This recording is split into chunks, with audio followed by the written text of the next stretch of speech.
Salam sejahtera untuk Anda Smartpreneur Indonesia. Pada coaching program saya yang Anda sudah ambil untuk Anda tumbuh, ini adalah video tentang first priority untuk Anda bereskan di awal-awal sesi coaching untuk Anda bisa mendapatkan hasil dan tumbuh. Di video sebelumnya saya cerita tentang bagaimana test and measure.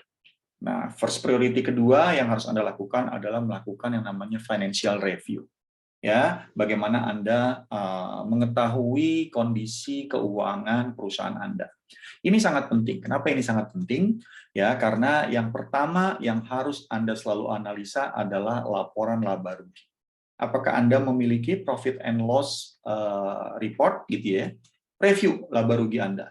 Atau jika tidak Anda punya, coba Anda cek apa yang saat ini Anda gunakan untuk Anda mengetahui untung atau rugi. Kalau nggak ada, ini yang lebih harus Anda pahami untuk Anda segera punya. Ya, dan juga coba Anda lihat, coba Anda analisa di laporan keuangan itu apa saja efisiensi yang harus dilakukan. Pengeluaran-pengeluaran mana yang besar, yang mungkin Anda rasakan tidak terlalu penting, yang perlu Anda kurangi dan Anda batasi. Struktur biaya mana yang perlu dipantau? Karena ini penting. Karena struktur biaya banyak account-account, ya, banyak hal-hal yang mungkin Anda bisa satukan biayanya. Atau bahkan Anda hilangkan account-nya, Anda kasih budgeting yang lebih baik untuk Anda bisa mengurangi pengeluaran. Berapa persentase keuntungan minimum yang harus Anda dapat? Analisa hal ini supaya Anda benar-benar bisa menjalankan bisnis Anda ke depan dengan lebih baik. Apakah saat ini harga pokok produksi Anda atau COGS Anda, cost of goods sold Anda itu ideal, ya, dan sesuai dengan bisnis sejenis. Karena kalau hal itu tidak pernah Anda ketahui, Anda merasa baik-baik aja. Ya, coba Anda tanya kepada mungkin teman Anda, kolega Anda, saudara Anda yang mungkin berbisnis dalam jenis bisnis yang sama. Nah, yang berikutnya yang harus Anda benar-benar review di dalam keuangan adalah bisnis cash flow. Kenapa ini penting bisnis cash flow, teman-teman? Kondisi arus kas yang terjadi di bisnis harus dipantau sehingga pada saat Anda membutuhkan uang untuk permodalan, Anda butuh uang mendesak untuk pembiayaan, Anda punya. Kenapa? Cash flow Anda terencana dengan baik. Apakah gap di cash in dan cash out masih oke? Uang masuk dengan uang keluar masih Anda rasakan cukup dalam perputaran bisnis yang terjadi. Banyak kendala jika bisnis nanti tumbuh, Anda kekurangan cash. Anda harus antisipasi. Dari mana cash cepat Anda? Berapa persen piutang yang tidak tertagih? Ya, karena ini penting. Ya, apakah sumber cash cepat untuk Anda mendapatkan kebutuhan jalankan bisnis ini siap tersedia?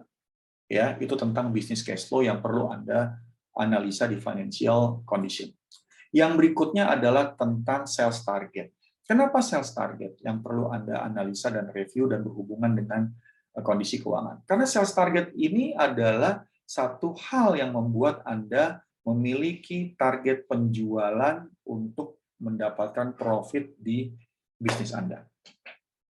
Apakah departemen penjualan Anda memiliki target yang terstruktur dan tepat sesuai apa yang Anda inginkan dan biaya Anda tertutup?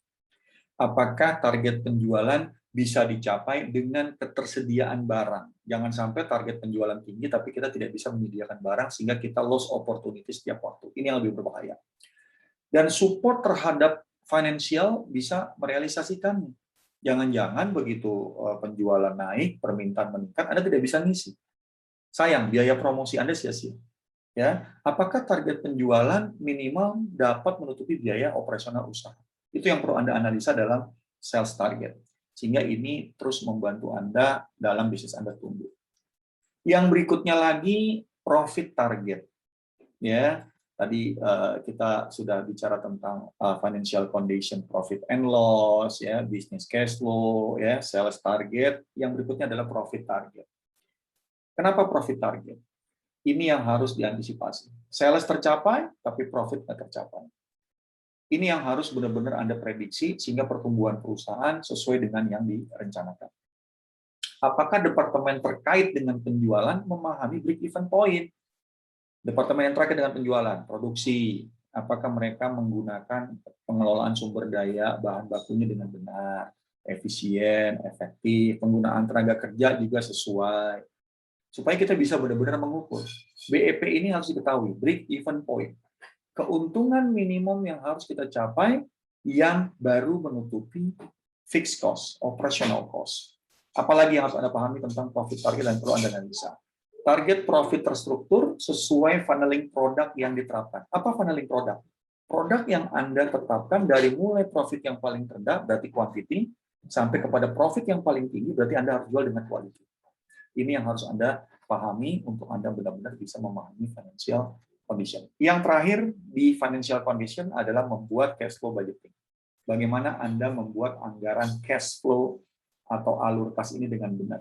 Apakah Anda membuat anggaran tiap waktu, bahkan sampai 1 tahun ke depan, yang dipantau per 3 bulan dan dilihat per bulan actual dari implementasinya.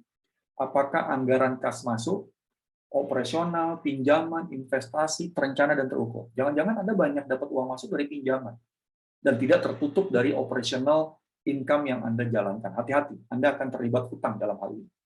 Apakah persentase pengelolaan kas perusahaan terkontrol dengan ketat, direview tiap bulan, dianalisa tiap minggu, dan Anda sebagai seorang pemilik bisnis, Anda sangat tahu kondisi keuangan Anda.